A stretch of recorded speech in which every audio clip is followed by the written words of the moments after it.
ये है आत्मा का फल, सत्र नंबर 3। मेरा नाम ग्रेग मोर है और हम अच्छा समय बिता रहे हैं ये सीखने के लिए कि हम कैसे आत्मा के फल में बढ़ सकते हैं। आमीन। लेकिन इससे पहले मैं आपको वो बताऊं, मैं आपको कुछ बताता हूं। ऐसी बातें जो लिखी थी, कोर्ट रिपोर्टर ने लिखी थी, ऐसी बातें हैं जो वास्तव में हुई न्यायालय में, जिन्हें वकील ने कहा था। ठीक है वकील, उस सुबह आपके पति ने सबसे पहली बात आपसे क्या कही? गवाह, उन्होंने कहा क्या थी? मैं कहाँ हूं? वकील, तो उसमें परेशानी क्या है? गवाह, मेरा नाम सूजन है।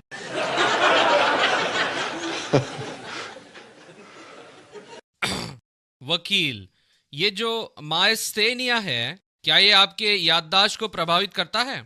गवाह, हाँ। वकील, किस तरह प्रभावित करता है? गवाह, मैं भूल जाता हूँ। वकील, आप भूल जाते हो? क्या कोई उदाहरण दे सकते हो जिसे आप भूल गए?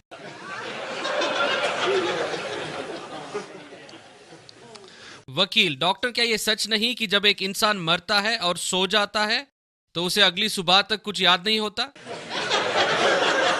गवाह, क्या आपने सचमुच बार परीक्षा को पास किया?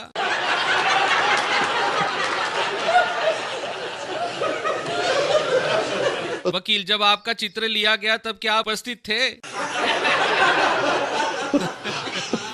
गवाह, क्या आप सच में हो? वकील, तो बच्चे के गर्भ धारण की तारीख अगस्त 8 थी, है ना? गवाह, हाँ।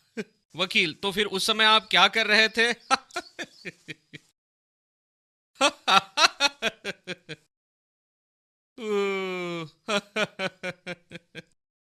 वकील, उसके 3 बच्चे थे, है ना?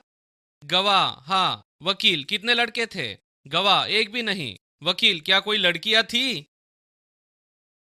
हे मेरे खुदा। वकील, आपका पहला विवाह किस कारण समाप्त हुआ? गवाह, मृत्यु के कारण। वकील, और किसकी मृत्यु से वो समाप्त हुआ था? ओ भाई, ये है महानता। मुझे देखने दीजिए।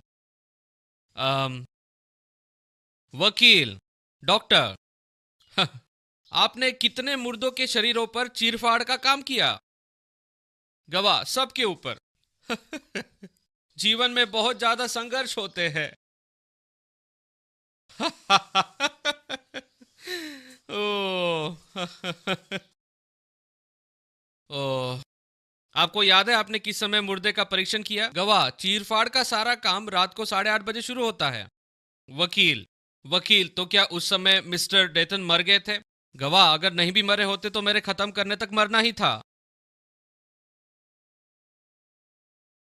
ओ मेरे परमेश्वर। ठीक है, हंसना अच्छा है ना? प्रभु की स्तुति हो, आज हमारा अच्छा समय बीतेगा। ये है आत्मा का फल। और और हम गलातियों 5 को फिर से नहीं पढ़ेंगे, लेकिन लेकिन याद रखिएगा, गलातियों अध्याय 5 में 2 अलग अलग सूचियां हैं। उसमें शरीर के कामों की एक सूची है। फिर वो कहता है कि अगर तुम शरीर के अनुसार चलो तो क्या नहीं होगे?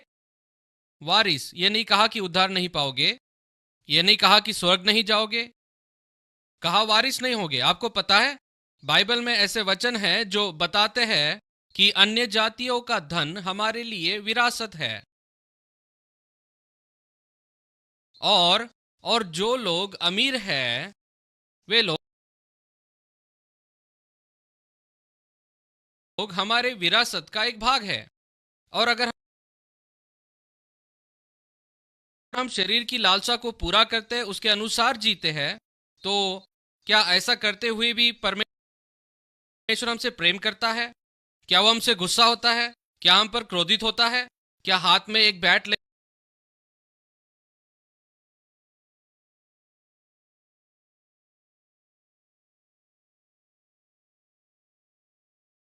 लेकर स्वर्ग में इंतजार कर रहा है कि हमारे सर पे मारे? तो उसका मतलब, मेरा मतलब, क्या हम स्वर्ग में जाएंगे?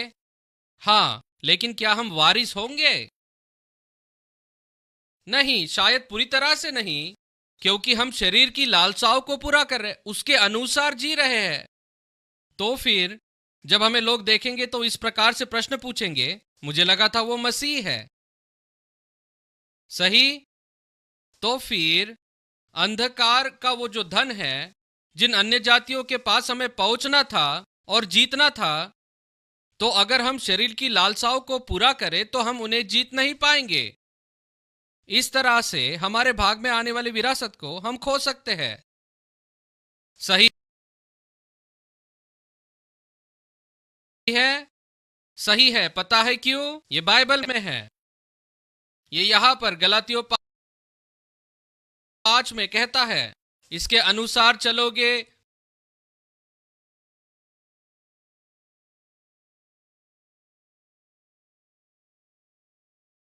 तो वारिस नहीं होगे। पर हर कोई कहिए पर आत्मा का फल तो ये क्या कह रहा है? तो आपका और मेरा आत्मा के फल के अनुसार चलना हमारे संदेश को प्रामाणिक बनाता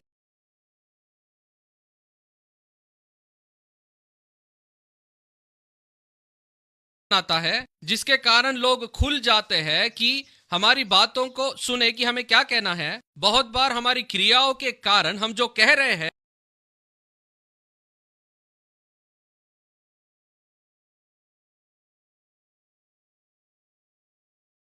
लोग उसे सुन नहीं पाते।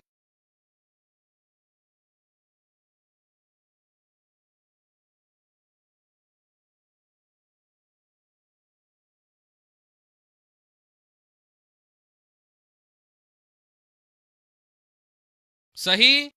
तो दोस्तों, मैं आपको कुछ बताता हूं। आपको अनुग्रह मिला है और आपको बिना शर्त का प्रेम मिला है और आपको क्षमा मिली है। वो सब कुछ मिला है। लेकिन आपको यह भी अनुग्रह मिला है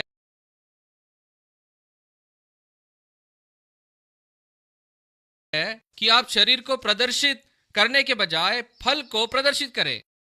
वास्तव में आपको शरीर को प्रदर्शित करने का अनुग्रह नहीं मिला है, क्योंकि अनुग्रह परमेश्वर की क्षमता है। तो उसने आपको शरीर के अनुसार चलने की क्षमता नहीं दी, या पाप या और कुछ करने की।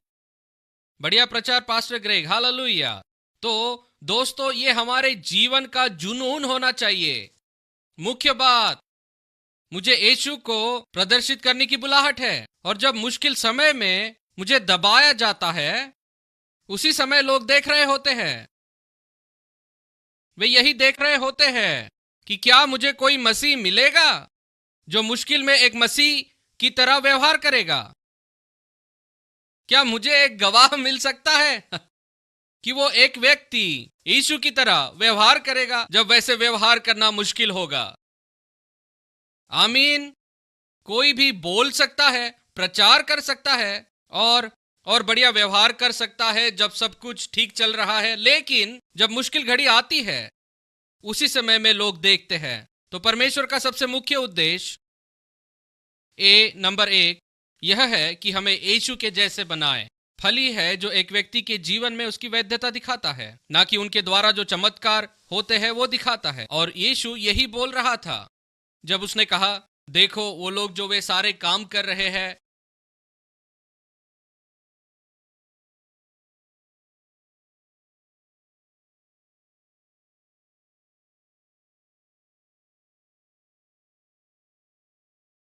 उनमें से कुछ को तो मैं बिल्कुल जानता भी नहीं।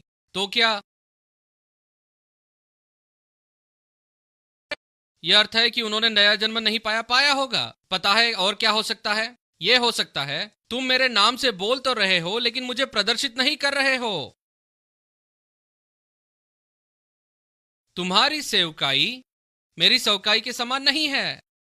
हालांकि तुम सही बोल रहे हो लेकिन मेरा नमूना नहीं हो। इसलिए मत्ती 7 में जब वो कहता है, मैंने तुम्हें कभी नहीं जाना, वो कहता है, देखो मैं उस सेवकाई को नहीं जानता, मुझे सेवकाई के बारे में पता है। जैसे प्रेरित पौलुस ने कहा शायद फिलिपियो 1 में, कितने तो डाह और झगड़े के कारण मसीह का प्रचार करते हैं और कितने भली मनसा से। लेकिन ठीक है, मसीह का प्रचार तो होता है। अगर आप डाह के कारण मसीह का प्रचार करते हैं या स्वार्थी मनसा से, क्या वो सचमुच मसीह का आत्मा है? हो सकता है कि प्रचार सही हो लेकिन तरीका गलत है। और यहां हम वही बात कर रहे हैं। क्या ये सही है?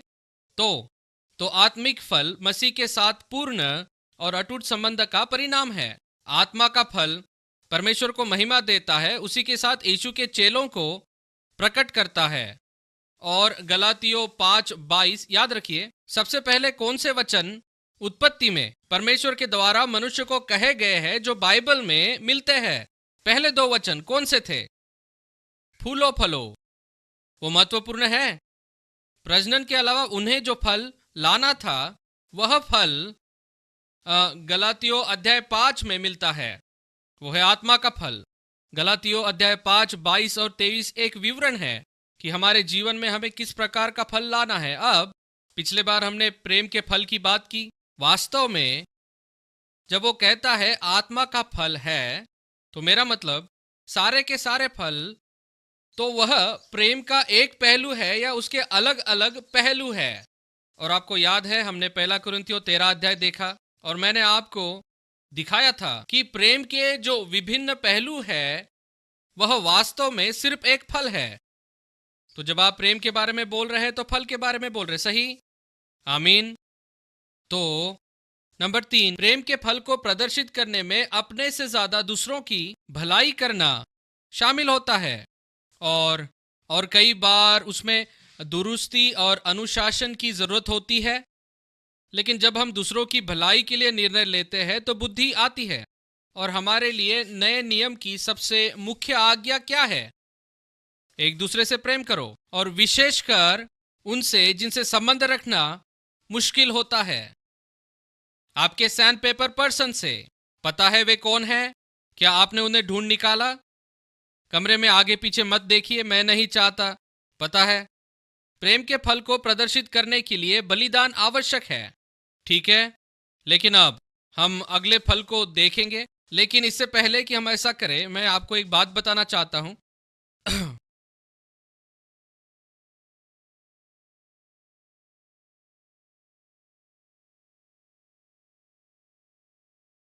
कई बार और बहुत बार हम प्रार्थना करते हैं, परमेश्वर से कहते हैं कि हमें इस परिस्थिति से बाहर निकालो या किसी और को उस जगह से बाहर निकालो, क्योंकि उस परिस्थिति में एक मुश्किल व्यक्ति है। शायद आपका सैंड पेपर पर्सन है जिसके साथ आप व्यवहार नहीं करना चाहते। आप में से कितने लोगों ने जीवन में एक या दो बार ये प्रार्थना की है कि मेरे साथ आपका सामना हो?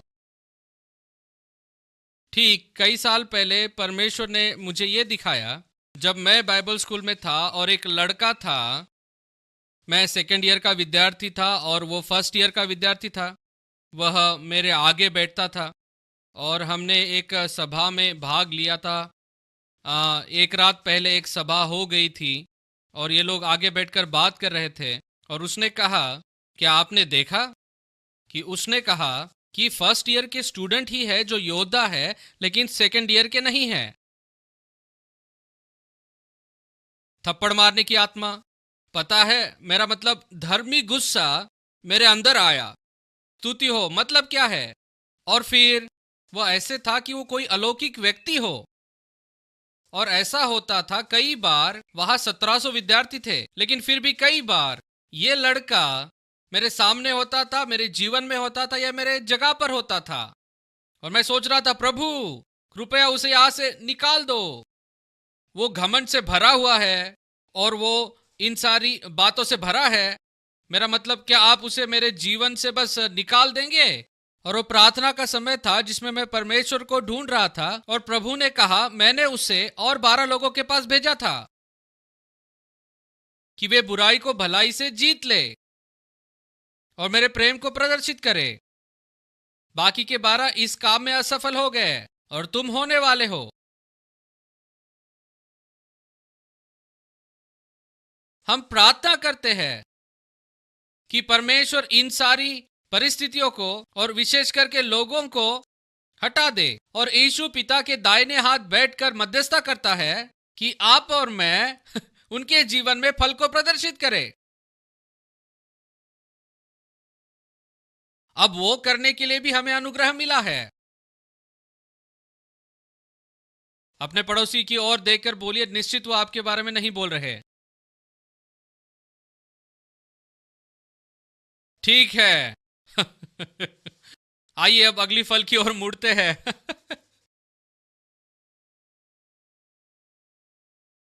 आनंद का फल, सब कहिए आनंद। आ, भजन 100 वचन 2, यह एक आज्ञा है जो कहती है यहोवा की आराधना करो। किससे? वो एक आज्ञा है, सब कोई कहिए वो एक आज्ञा है। आनंद से यहोवा की आराधना करो, ये सुझाव नहीं, हर एक आज्ञा के साथ उसे पूरा करने का अनुग्रह मिलता है। क्या ये सच नहीं है? अगर परमेश्वर आपको कुछ करने की आज्ञा दे तो आप उसे किसी कानूनी तौर पर नहीं देखते। आप कहते हैं ठीक है, अगर आपका वचन ऐसा कहता है तो उसे करने के लिए मुझे अनुग्रह है। आपने जो करने के लिए कहा उसके लिए मुझे अनुग्रह मिला है और मैं उसकी आज्ञा मानने से बहाना नहीं बनाता, क्योंकि परमेश्वर कर्मकांडवादी नहीं है। नहीं, वो नहीं है, बस वो सही है। आमीन। तो परमेश्वर के साथ सहमत होना बेहतर है। कितनों को पता है वो सही है, इसलिए सहमत होना चाहिए। और वो सही है तो मेरे पास अनुग्रह है। अगर वो मुझे किसी जगह पर जाने के लिए कहता है जहां मैं नहीं गया और मेरे पास पैसा नहीं, कितने लोग जानते हैं बेचारा परमेश्वर, उसे पता भी नहीं मेरे बैंक में उतना पैसा नहीं। मुझे भेजने से पहले उसे पता नहीं था, है ना? हाँ, उसे पता नहीं था कि आपने कितनी पढ़ाई की है। उसे पता नहीं जवान या बुजुर्ग। जब उसने आपको ये करने के लिए बोला तो उसे पता नहीं था आप पुरुष या स्त्री है ना? वो सही है। कितने जानते हैं वो सही है? जब वो आपको कुछ करने को कहता है उसके साथ वो आपको वो करने का अनुग्रह भी देता है। यहाँ वो कहता है आनंद से यहोवा की आराधना करो। उसके लिए मुझ पर दोष नहीं लगाया जाता। उसके लिए मैं कहता हूं अगर वो आ गया है तो उसे करने के लिए अनुग्रह मिला है। सही। आनंद से यहोवा की आराधना करो। हर दिन हमारे पास चुनाव है, दुखी होने का, गुस्सा या खुश होने का। सही। हर दिन चुनाव होता है। आनंद मेरी परिस्थिति पर आधारित नहीं है, वो परमेश्वर के साथ मेरे संबंध पर आधारित है। अगर मैं निराशा में हूं, पता है वो मुझे क्या बताता है? मैं परमेश्वर की उपस्थिति में नहीं चल रहा। उसकी उपस्थिति में किसकी भरपूरी है? लेकिन हम में से कुछ लोग ऐसा पढ़ेंगे उसकी उपस्थिति में निराशा की भरपूरी है। आप मुझे यह कह रहे हैं, अब देखिए, अगर एंड्रयू, उसकी ये गवाही है कि 64 साल में कभी भी मैं निराश नहीं हुआ, वो मेरी गवाही नहीं। आपके लिए मेरे पास खबर है। इससे पहले मैं निराश हुआ। ऐसा नहीं है कि मुझे निराश होने के लिए अनुग्रह मिला था।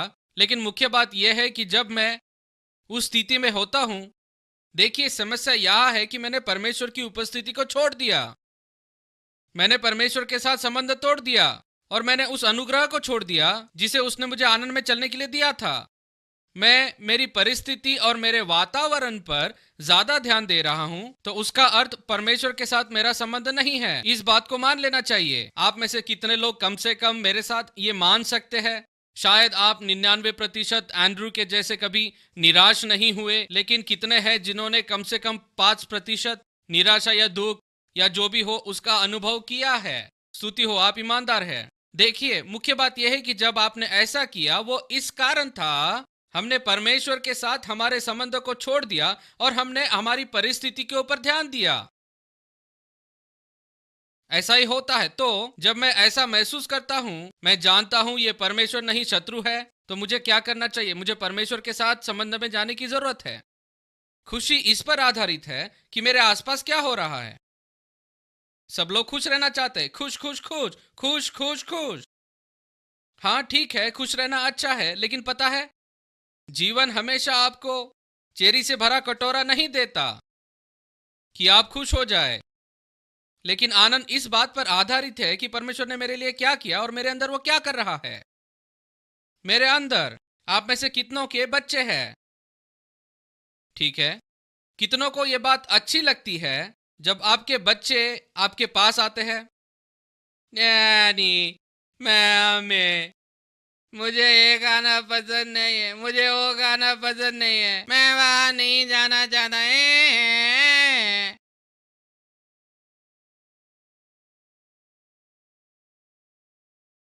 आप में से कितनों के दिल को ये बातें खुश कर देती है? क्या आपको वो पसंद है? हाँ ठीक है। आप में से कितने परमेश्वर के बच्चे हैं? बाइबल कहती है, हे मेरे मन, यहोवा को धन्य कहे। जब आप परमेश्वर के पास जाते हैं, कितने लोग सोचते हैं, पिता, आप इस व्यक्ति को नहीं जानते जो यहाँ पर है, ये जो कुछ हो रहा है,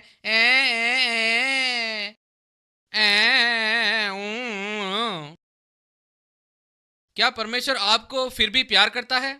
लेकिन क्या इससे उसका दिल खुश होता है? बस बोल रहा हूं।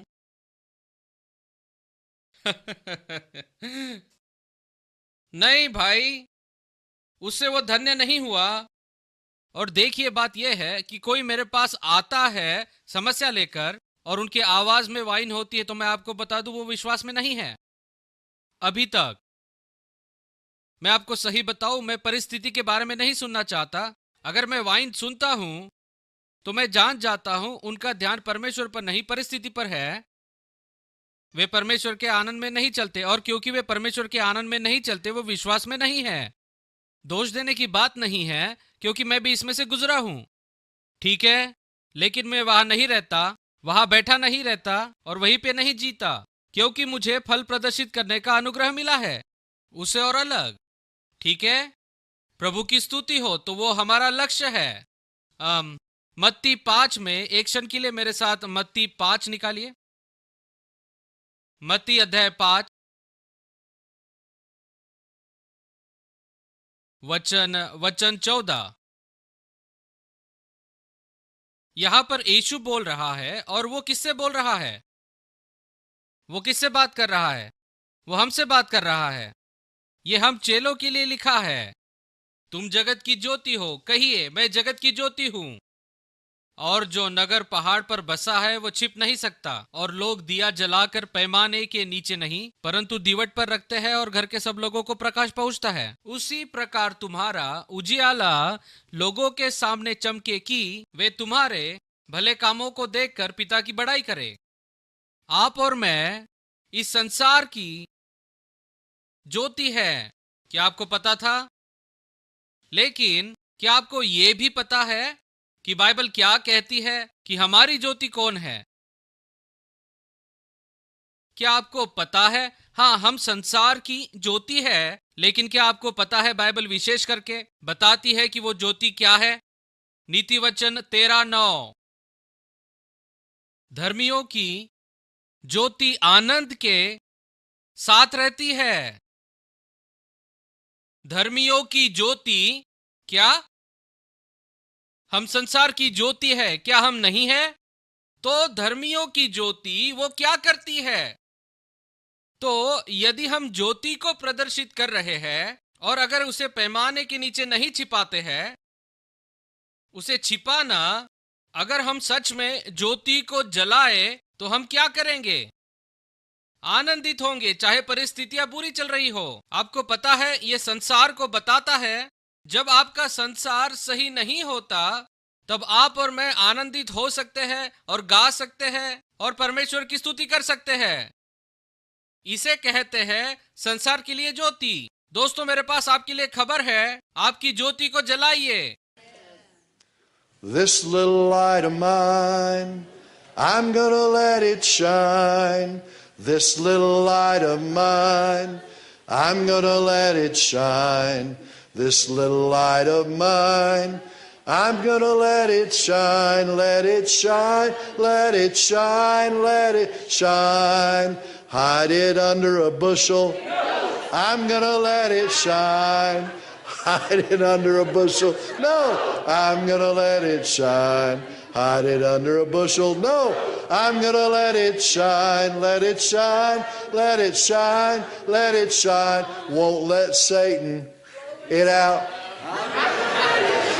आमीन, आमीन। हम उसे चमकने देंगे, क्योंकि धर्मियों की ज्योति आनंद के साथ रहती है।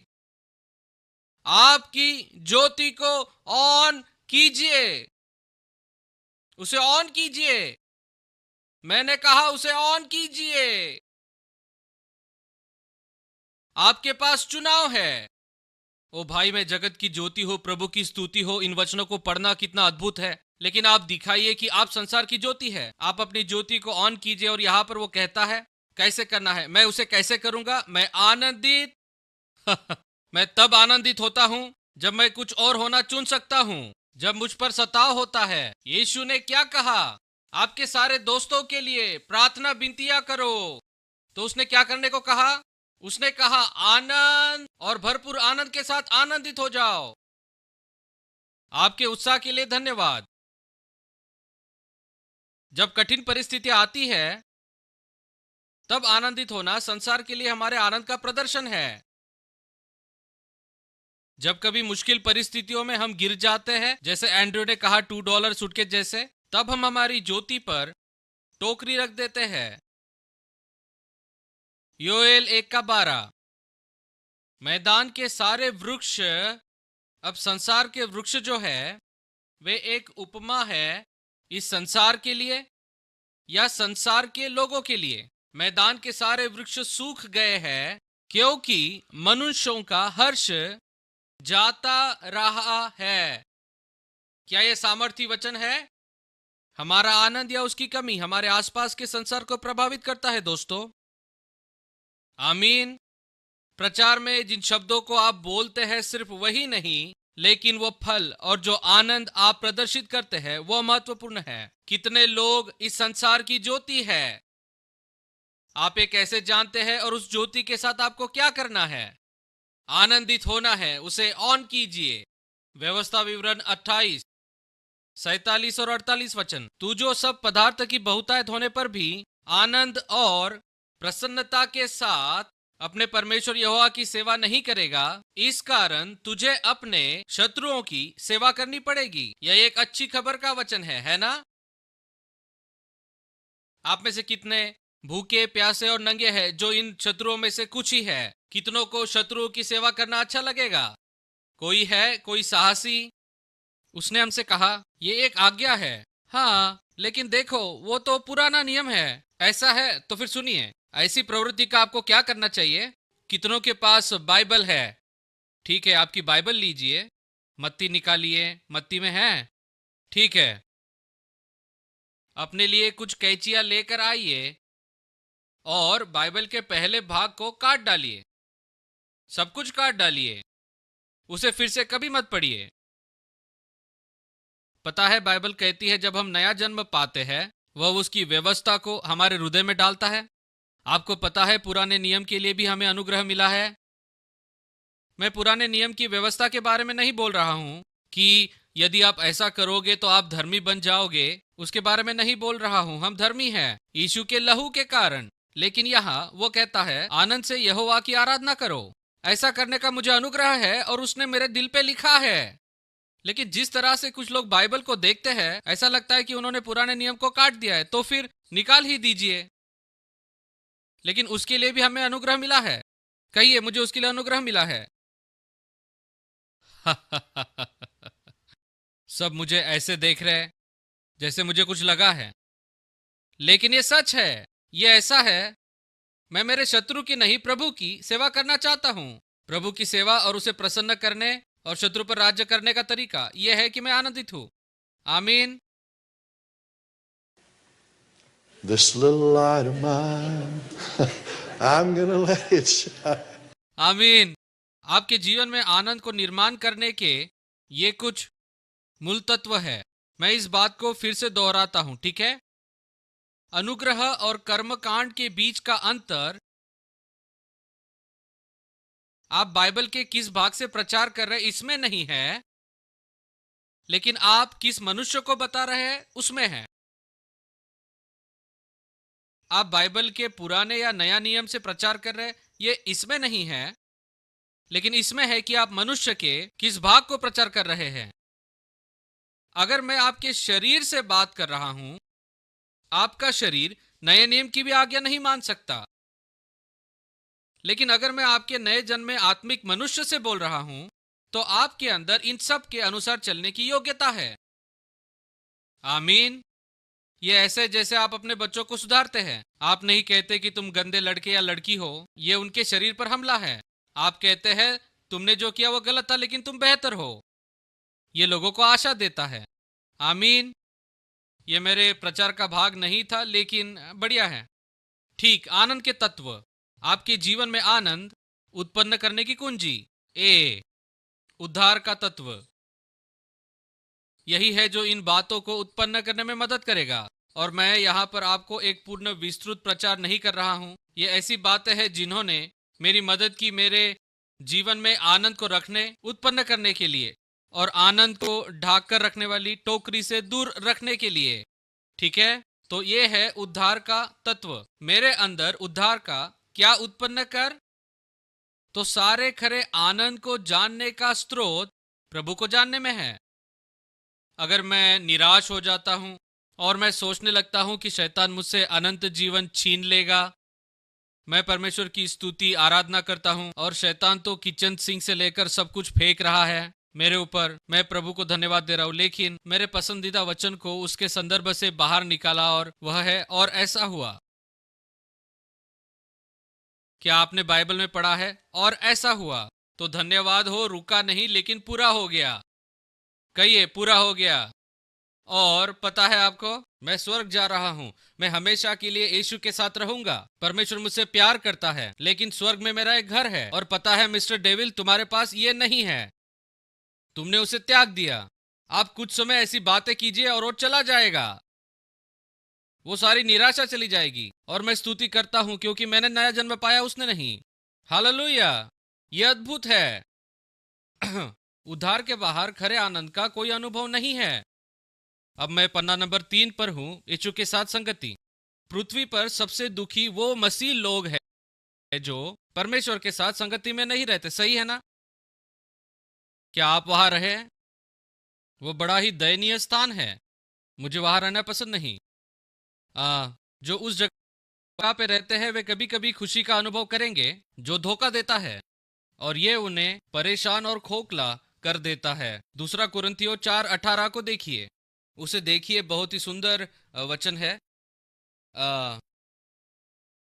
अगर कभी आप मेरे जैसे ईमानदार रहे, जब आप बहुत निराश हो जाए, तब इस वचन को देखिए। और हम देखी हुई वस्तुओं को नहीं, परंतु अनदेखी वस्तुओं को देखते हैं, क्योंकि देखी हुई वस्तुएं थोड़े देर की है। सब लोग कहिए, जो कुछ मैं देखता हूं वो नैसर्गिक है। शैतान जो कुछ भी मेरे जीवन में कर रहा है थोड़े समय का है, जो बीत जाएगा, हमेशा नहीं रहेगा। मैं दूसरी ओर पार हो जाऊंगा। परंतु अनदेखी वस्तुएं सदा बनी रहती है। मैं प्रभु की स्तुति करता हूँ कि मेरा नया जन्म हुआ, स्वर्ग में मेरा घर है। अब मेरे साथ परमेश्वर की उपस्थिति है, और इस समय मेरे साथ जो कुछ हो रहा है वो सिर्फ कुछ समय का है और बीत जाएगा। और परमेश्वर के साथ मेरा संबंध सदा का है। मैं परमेश्वर की स्तुति करता हूँ और फिर शैतान चला जाता है, निराशा चली जाती है, और मैं आनंदित होता हूँ और टोकरी को ज्योति से हटा देता हूँ। और पता है उसके बाद क्या होता है? मैं मेरे संसार में रहता हूँ और उस ज्योति को मैं ऑन कर देता हूँ और वो संसार की ज्योति बन जाती है। सही। बी, प्रार्थना का तत्व। प्रार्थना तत्व। यशायाह 56:7, उन्हें मेरे प्रार्थना के भवन में आनंदित करूंगा। प्रार्थना कोई कठोर परिश्रम नहीं है। यीशु ने पिता के साथ बहुत समय बिताया, और बाइबल कहती है उसमें दूसरों से ज्यादा आनंद था। क्या सही नहीं? उसे ये आनंद कहाँ से मिला? याद कीजिए, आनंद कैसे उत्पन्न होता है। यह हमारी परिस्थिति पर नहीं, लेकिन परमेश्वर के साथ संगति पर आधारित है। सच्चे आनंद का स्रोत परमेश्वर के साथ हमारी संगति से मिलता है, और प्रार्थना सिर्फ एक जरिया है जो हमें परमेश्वर ने दिया है कि हम उसके साथ हमारे संबंधों को बढ़ाएं। क्या सही नहीं? आप उसकी उपस्थिति में जाते हैं और उसके दृष्टिकोण को लेकर बाहर आते हैं। आप में से कितनों ने ऐसा किया है? आप बहुत ही मुश्किल परिस्थिति में थे आपके वातावरण के कारण, और फिर आप परमेश्वर की उपस्थिति में जाते हैं और उस पर आपको परमेश्वर का दृष्टिकोण मिलता है। कितनों के साथ ऐसा हुआ? शायद हम सब के साथ। लेकिन जब आप बाहर आते हैं, अलग होकर आते हैं, और जब आप बाहर आते हैं, आपकी ज्योति को जला कर आते हैं, और वो सिर्फ आपको प्रभावित नहीं करता। और दोस्तों, हमें इसी बात को समझना है। जब हम आत्मा के फल की बात करते हैं, ये हमारे बारे में नहीं है। ये हमारा फल को प्रदर्शित करना है, ताकि लोग उसे चखे और देखे कि प्रभु भला है। जब आप परेशानी में हैं और उनसे ज्यादा बुरा व्यवहार करें, तो वे ये कैसे देख पाएंगे? मैं आपकी समस्या को छोटा नहीं कह रहा हूं। सुनिए, मैंने 27 साल पासबानी की, एक जगह 24 साल रहा, और मैं आपको कह रहा हूं भाई, लोग बहुत बुरी तरह से जालियों का जाल बुनते हैं, और शैतान लोगों के साथ जो करता है वो बहुत ही कठोर होता है। आप उनके साथ रोते हैं, बिलखते हैं, लेकिन आप वहां नहीं रह सकते। उस दुख की जगह पर, उस शोक और दर्द और नुकसान, उन सब के लिए मुझे दुख होता है, लेकिन आपको बताता हूं, परमेश्वर आपको उसके बदले में डबल देगा। आपको बस लोगों को परमेश्वर की उपस्थिति में ले जाना है, आपको खुद रहना है, प्रभु पर ज्यादा ध्यान देना है और लोगों और शैतान पर ध्यान नहीं देना है। और चाहे जो भी हो रहा हो, जब आप स्तुति करने लगते हैं, मैं बताऊं आपको क्या होता है, आप उस जगह से परमेश्वर का दृष्टिकोण लेकर निकलते हैं और फिर आप आसपास के लोगों को प्रभावित करते हैं। वे कहेंगे इस व्यक्ति में क्या अलग है। हो सकता है वे आपको पागल समझे, लेकिन बाद में वे उसी पागल के साथ रहना चाहेंगे। आमीन। कम से कम जब समस्या आएगी, वे आपको बुलाएंगे और पूछेंगे आप उसमें से कैसे निकले। आप उसकी उपस्थिति में समय बिताइए, वो आनंद का स्रोत है, वो मुझे जीवन की राह दिखाता है। नंबर 4, मेरे जीवन के लिए अगुवाई और बुद्धि देता है। वहां पर धन है, वहां पर शांति है, क्लेश नहीं है, गड़बड़ी नहीं है, मुझे आशीष मिलती है और मैं दृढ़ हो जाता हूं और चंगाई मिलती है। कहा, परमेश्वर की उपस्थिति में। तो प्रार्थना मुझे ले जाती है उसकी अपेक्षा में जो आनंद निर्माण करती है। यूहन्ना यूहन्ना अध्याय 16, यूहन्ना 16 वचन 24। यूहन्ना 16:24। अभी तक तुमने मेरे नाम से कुछ नहीं मांगा, मांगो तो पाओगे, ताकि तुम्हारा आनंद पूरा हो जाए। और इसलिए जब मैं पिता के पास जाता हूं, मुझे यह पता चलता है, परमेश्वर के पास एक बड़ी सूची को ले जाने के बजाय मैं परमेश्वर के पास जाता हूं और उसकी उपस्थिति में समय बिताता हूं, ताकि मेरे शरीर का शारीरिक इच्छाओं से खतना करूं, और फिर उसके बाद जो भी होता है वो इच्छा मेरे दिल की इच्छा हो जाती है। मैं वो मांगता हूं और ज्यादा मांगता हूं और फिर अपेक्षा करता हूं। आप परमेश्वर की उपस्थिति में जाइए और आप जान लेते हैं कि यह परमेश्वर की इच्छा है जो आपके अंदर अपेक्षा पैदा करता है, और वो आनंद है। आमीन। वे मिलकर काम करते हैं। अब सी, वचन का तत्व। ये सारी बातें आनंद उत्पन्न करती है। यिर्मयाह 15:16, तेरे वचन मेरे मन के हर्ष और आनंद का कारण हुए। भजन 19:9, यहोवा के उपदेश सिद्ध है, हृदय को आनंदित कर देते हैं। क्या वचन आपको आनंदित करता है? क्या वचन ने आपको कभी आनंदित किया? अद्भुत है ना? फिर से, हो सकता है आप मुश्किल भरे दिन से गुजर रहे, परमेश्वर आपको एक वचन देता है और आप उत्तेजित हो जाते हैं। सच में भाई, आपको खड़ा कर देता है और आपके पैरों को उछाल देता है, सामर्थ्य देता है, ताकि आप मुश्किल समय से गुजरे और आनंदित हो। उन सब के बीच में लोग कहते हैं ये क्या हो रहा है, वे लोग ऐसे कैसे हो सकते हैं। ओ, मैंने बस मेरी ज्योति को ऑन किया। आमीन। वचन यह करता है। हम उन तत्वों की बात करें जो आनंद उत्पन्न करते हैं।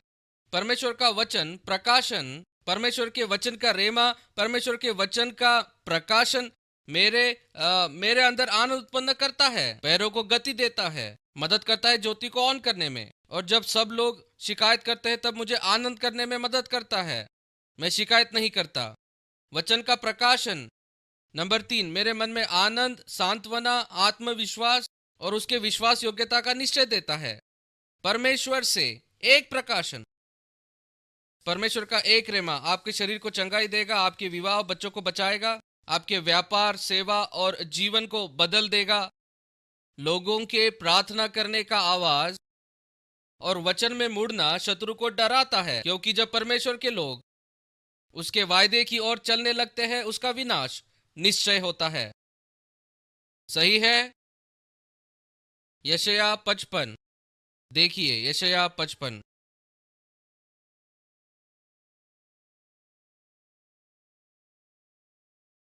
यशायाह 55 वचन 11।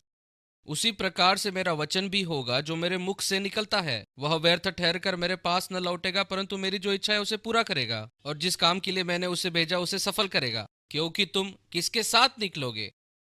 ये आया कहां से? ये परमेश्वर के वचन से आया। तुम आनंद के साथ निकलोगे और शांति के साथ पहुंच जाओगे। तुम्हारे आगे पहाड़ और पहाड़ियां गला खोलकर जय जयकार करेंगी और मैदान के सब वृक्ष, याद रखिए, इस संसार के सब लोग ताली बजाएंगे, क्योंकि आप और मैं परमेश्वर के वचन में गए और हमने ढूंढ लिया कि वो स्थिति के बारे में क्या कहता है। हमने उसका नजरिया लिया और हम आनंद के साथ बाहर आए और इसने मैदान के वृक्षों पर प्रभाव डाला। इसने हमारे आसपास के संसार पर प्रभाव डाला। क्या आपने देखा? सिर्फ इसलिए कि हमने वचन पर विश्वास किया। मैं आनंद के साथ बाहर निकलूंगा। 7 AB, शांति के साथ बाहर निकलो और मैदान के वृक्ष ताली बजाएंगे, मतलब इस संसार के लोग प्रभावित होंगे। क्या ये बात अद्भुत नहीं है? अद्भुत है दोस्तों। सुनिए, मेरा मतलब आप इसे ले सकते हैं, आप इसे ले सकते हैं। ये आप सबकी सेवकाई के लिए हो सकता है। मेरा मतलब आप इसे ले सकते हैं। ये 5 भागों की श्रृंखला हो सकती है। इसको लेकर प्रचार करना आसान होगा। ये प्रभावित है, मेरे लिए हुआ है। मैंने तब तक इससे प्रचार किया है जब तक मैंने आनंद नहीं देखा।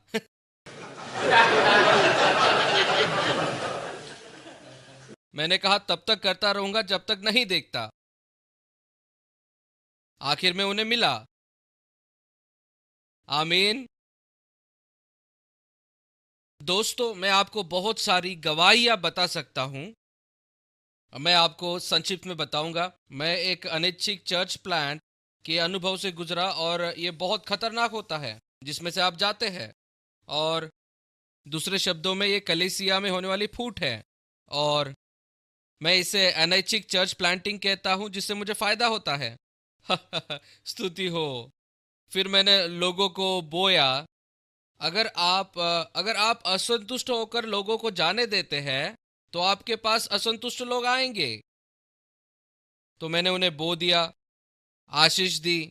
लेकिन आपको बताऊं, वो बहुत मुश्किल था। लोग खत लिखते थे खुद को सही साबित करने के लिए, हर प्रकार का कचरा लिखते थे। और मैं बाइबल पढ़ रहा था और मुझे एक वचन मिला इब्रानियों में जो कहता है, मैं फिर से कहता हूं कि मैं फिर से हिला रहा हूं, और वह जो मैं फिर से हिला रहा हूं, और मैं वो हिला रहा हूं जो हिल सकता है, क्योंकि जो हिलाया नहीं जा सकता वो बना रहे। परमेश्वर ने इस वचन के द्वारा मुझसे बात की। चाहे शत्रु अंदर आया और सब परेशानी उत्पन्न की, लेकिन परमेश्वर ने कहा, शत्रु क्यों उन लोगों को हिला पाया? क्योंकि वे लोग ऐसे थे जिन्हें हिलाया जा सके। चाहे जो भी हो, वे हिली जाएंगे। और अगर उसमें मैं अनुमति देता हूं कि परमेश्वर उस जगह जाए जहां पर शैतान ने बुराई की, कि वो भलाई को बुराई में बदले, अगर मैं अनुमति ना दूं हिलाए जाने की, तो जो हिलाए नहीं जा सकते वे नहीं रहेंगे। ओ भाई, हालेलुया। मुझे स्थिर लोग चाहिए कि वे लोग मेरे साथ रहे। तो बाकियों को मैंने परमेश्वर के हाथों में सौंपा, आशीष दी। मैं आपको एक के बाद और एक के बाद कहानियां बताते जा सकता हूं जो वहां हो रही थी। मैं परमेश्वर के वचन में उसकी उपस्थिति में गया और मुझे एक वचन मिला जिसने मेरे पैर, मेरे मन और प्रवृत्ति को सही जगह पर रखा और मुझे फिर से आनंद मिला। शायद उस समय परिस्थितियां सही नहीं दिख रही थी, लेकिन मेरे पास आनंद था। मैंने मेरी ज्योति को जलाया और पता है, इसने आसपास के लोगों को प्रभावित किया। जब आप ज्योति को जलाएंगे, आप लोगों को आकर्षित करेंगे। आप लोगों को आकर्षित करते हैं कि वे भी ऐसा ही करें। आमीन। डी, देने का तत्व। यीशु ने कहा, लेने से देना ज्यादा अच्छा है। देने में आनंद होता है। दूसरों के लिए आशीष बनना एक आशीष है, सही है ना? उन्होंने अपने आप को परमेश्वर और उसकी इच्छा के लिए समर्पित कर दिया। जब आप स्वयं को परमेश्वर के हाथों में देते हो, आपको आनंद और संतुष्टि देता है, और दूसरों को भी उसकी ओर से देता है। दूसरा कुरिन्थियों 9:7, यह एक शक्तिशाली प्रकाशन है। परमेश्वर हर्ष से देने वाले से प्रेम करता है। क्या वो ये कह रहा है, अगर तुम्हें परमेश्वर को देना है तो हर्ष से देना चाहिए? मेरे प्रिय, क्या वो ऐसा कह रहा है? पता है वो हमसे क्या कहता है? मैंने इसे बहुत पहले सीखा और आशीष पाई। अब आनंद नंबर 6 एक माप है जिसे हमारा देना नापने के लिए परमेश्वर ने दिया है। क्या पहले कभी देने के बारे में आप खुश हुए हैं और फिर कुछ हो गया उस व्यक्ति के साथ या उसकी सेवकाई के साथ, और फिर मैंने पहले लोगों की मदद की है और फिर अचानक से वे जाकर पाप में जीने लगे, कुछ अलग करने लगे और मुझे उन्हें देने में कोई आनंद नहीं रहा। मुझे लगा मैंने अपराध किया। परमेश्वर ने कहा, बेटा इसके लिए खुद को दोष ना दो। उसने कहा, मैंने तुम्हारे दिल में जो आनंद दिया वह एक माप है जो तुम्हें कहाँ देना है, इसके लिए मदद करता है। क्या यह अद्भुत नहीं? प्रभु की स्तुति हो। आपको ज्योति को ऑन करना है, वो आपको दिखाएगा कहाँ देना है। आमीन। फिर फसल का तत्व। एक व्यक्ति के पश्चाताप करने से स्वर्गदूत आनंद करते हैं। उसने ये नहीं कहा कि स्वर्गदूत आनंद करते हैं। क्या कहा? क्या उसने ऐसा कहा? क्या उसने या वचन में ऐसा कहा? क्या वचन में ऐसा कहा है कि एक पापी के पश्चाताप करने से स्वर्गदूत आनंदित होते हैं? कहा ऐसा? वह क्या कहता है? स्वर्गदूतों के उपस्थिति में आनंद है जब एक पापी पश्चाताप करता है। ठीक, स्वर्गदूत किसकी उपस्थिति में है? वे संत जो पहले वहां गए हैं, और साथ में परमेश्वर भी है। आमीन। यह अद्भुत है। तो यीशु ने प्रार्थना सिखाई कि जैसा स्वर्ग में है पृथ्वी पर हो।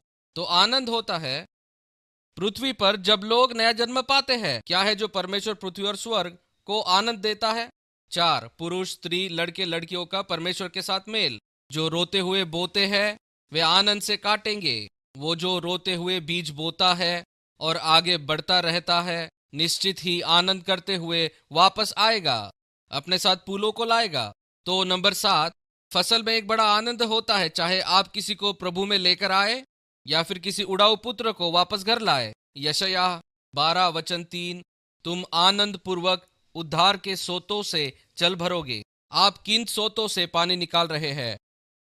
मैंने आपको इन सब बातों को दिया ताकि आप उसमें से निकाले। क्या आप किसी और से निकाल रहे हैं? जिस कुएं से आप निकालते हैं वह निर्धारित करेगा कि कितना आनंद या आत्मा का फल आपके जीवन से प्रदर्शित होगा। निराशा और निरुत्साह और तनाव गलत सोते से निकालने का परिणाम है। सही सोते से निकालने का निर्णय लीजिए। नंबर 5, तब आप दूसरों को आपके पेड़ से अच्छा फल देंगे और नियमित देते रहेंगे। किस सोते से आप पानी निकाल रहे हैं? आपकी ज्योति को ऑन कीजिए, टोकरी को बाहर निकाल कर फेंक दीजिए। आनंद कीजिए, आनंद कीजिए, आनंद कीजिए। मेरे साथ खड़े रहिए। आनंद कीजिए, आइए। आनंद कीजिए, आनंद कीजिए, आनंद कीजिए, आइए। आनंद कीजिए, आनंद कीजिए, आनंद कीजिए, आइए। उसकी स्तुति कीजिए, स्तुति कीजिए, स्तुति कीजिए। आपकी स्तुति करते हैं, आप में आनंदित होते हैं। हमारी ज्योति को हम ऑन करते हैं पिता। हम उसके ऊपर टोकरी को नहीं रखेंगे, कोई भी परिस्थिति क्यों ना हो। हम उद्धार के सोते से जल भरते हैं प्रभु। हमारा आनंद बहुत बड़ा है। शत्रु हार गया है। हम ज्योति को जलाते हैं और ये संसार प्रभावित हो जाएगा। हालेलुया। प्रभु के लिए चिल्लाइए। हालेलुया।